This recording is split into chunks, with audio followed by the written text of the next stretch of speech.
Le lendemain matin, Théo se réveilla avec une étrange sensation. Le souvenir du feu de camp, des rires et des confidences lui réchauffait encore le cœur.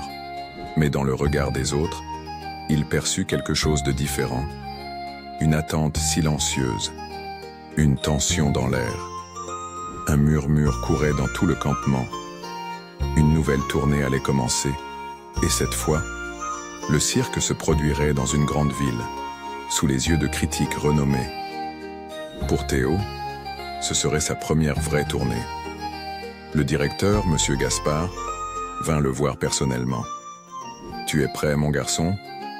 Cette scène sera la plus haute que tu aies jamais connue. C'est une chance et une épreuve. » Ces mots résonnaient comme un défi.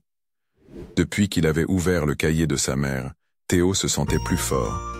Mais dans ses entrailles, une peur nouvelle naissait, celle du vide. Pas celui entre les trapèzes, mais celui de ne pas être à la hauteur. Le soir du premier spectacle arriva. Le chapiteau avait été monté sur la grande place de la ville. Des caméras, des journalistes, des célébrités étaient présents. Les coulisses étaient en effervescence. Théo revêtit son costume. Il regarda une dernière fois la photo de sa mère qu'il avait glissée dans sa poche. Puis il monta lentement vers la plateforme. De là-haut, les lumières semblaient des étoiles. Les voix en bas étaient confuses, lointaines. « Théo », murmura Miguel, qui le suivait pour lui accrocher son harnais, « ce que tu vas faire ce soir, ce n'est pas pour le public.